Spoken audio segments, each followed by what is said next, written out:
Welcome back to the channel. If you are a massive Lord of the Rings enthusiast like myself, then today you are in for a treat. We are diving into all the upcoming projects set in the world of J.R. Tolkien's Middle-earth, from movies to TV shows and more. So let's dive in. There is so much to be excited about, so grab your lambus bread and get ready to talk about all of these. First of all, if you're not a big fan of the football that's starting this weekend and you want something to do and you're a massive Lord of the Rings fan, then get down to Cineworld. Starting Saturday, the 15th of June, the Fellowship of the Ring Extended Edition is on. Then the 16th on Sunday, the Two Towers. And finally on Monday, the Return of the King. So if you're not that bothered about the football, it's probably the best time to go and see it, as it's going to be pretty quiet in the cinema, I'd have thought. And if you don't have a Cineworld Unlimited card, I would recommend getting one. Mine costs £10.99 a month. This is the lowest band. And that covers the cost of all three of the films already. So you've already made your money back. So why not? If you're looking for something to do, that's the first thing to do. First of all, content-wise then, we have got Amazon Prime's ambitious project, The Lord of the Rings, Rings of Power, Season 2. The Rings of Power is set 1,000 years before the events of The Hobbit and Lord of the Rings. This series explores the second age of Middle-earth. We'll witness the forging of the Rings of Power, the rise of the Dark Lord Sauron, and the epic tales of Numenor. This series promises to introduce us to new characters and revisit some similar faces. I, for one, actually really enjoyed Galadriel's portrayal in the Rings of Power Season 1, which a lot of people didn't, but I quite like Galadriel. I really liked Elrond, actually. I thought the actor that played Elrond was brilliant. With a budget rumoured to be about $1 billion, the production value is expected to be top-notch. Season 1, I thought, visually, was stunning. Obviously, the story could have done with a little bit of work, but I actually really enjoyed visually. Any Lord of the Rings project that comes out like that, I just think you can't knock it. It's really, really good. Season 2 promises to pick up exactly where Season 1 left off. From the bits of the trailer that we have seen, Anatar will be making a big appearance in this one, which I am absolutely thrilled about. I really want to see more of Celebrimbor, and Anatar coming into live action. It blows my mind away. I cannot wait. Rings of Power Season 2 then comes out towards the end of August. So get ready for that one. I can't wait. Next then, let's talk about the War of the Rohirrim film. An upcoming sequel from the New Line Cinema and Warner Brothers Animation. The film will delve into the history of Helm's Deep and focus on the life of Helm Hammerhand, the legendary king of Rohan.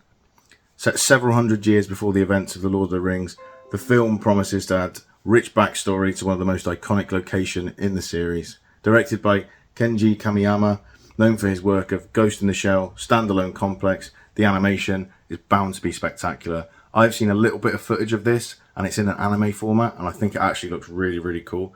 And also, last night, for those who haven't seen it, there was a bit of a screening, and Andy Serkis and Peter Jackson have been confirmed to be executive producers, which is really, really cool. That it's not just a standalone thing, it's been brought into the whole cinematic world of Lord of the Rings, so very, very cool. This was originally slated to come out in April this year, but it has been pushed back. I do believe it comes out in October, but I'm very, very excited for this one. It's going to make winter very, very cool. Speaking of Andy Serkis, this is probably the biggest one to come out. Recently, it was announced that a film is in the works that has a working title, The Hunt for Gollum, that is set between the events of the Fellowship of the Ring. So when Gandalf suspects that the ring that Frodo has been left by Bilbo is the One Ring, Gandalf goes on a quest to find out more information. This is where he meets Aragorn, and for the next 17 years they are hunting Gollum and going through all sorts of stuff. I won't go into too much detail for those that don't want to know much about it, but there is a lot of story to tell. I don't think people realise that between the events of the Fellowship, where Gandalf leaves Frodo and then comes back again, where he chucks the One Ring into the fire, that is a 17-year gap. So there is a lot to tell there. Gollum goes through a lot in this time, and I mean a lot. It's not just being tortured by Sauron in Barad-dûr. There is also a lot of stuff that goes on to him. He gets captured by elves, Aragorn. It is a lot, so I'm looking forward to this one. Ian McKellen recently did an interview with The Times where he spoke about potentially coming back for the film. I'm not holding out much hope because he didn't seem too keen when I met him earlier in the year. You can check out that video in the description. But he didn't seem too keen on Lord of the Rings at the time. However, he has said that it could potentially be his last project. I quote, "if I'm alive," which is funny and also quite sad. But yeah, Viggo Mortensen is also very keen to return and reprise the role of Aragorn, which would be really cool. People saying, I don't really know how he can do that because of his age. But Aragorn would have been about 70 at the time, and he is 60, early 60s, so it doesn't really change much. So yeah, really looking forward to that one. That is stated for a release in 2026 currently. I think it'll be pushed back, but as Peter Jackson is producing it and Andy Serkis is directing, I'm really excited. I'm really excited to see Andy Serkis back as Gollum and Smeagol. It's one of my favourite portrayals. Got a nice little Smeagol pop sign there that I've had for almost a year now. So yeah, really excited for that one. Let me know down below which Lord of the Rings project you are most excited for. I am absolutely buzzing for this Hunt for Gollum. Hopefully they change the name of it, as I don't think the title's that great.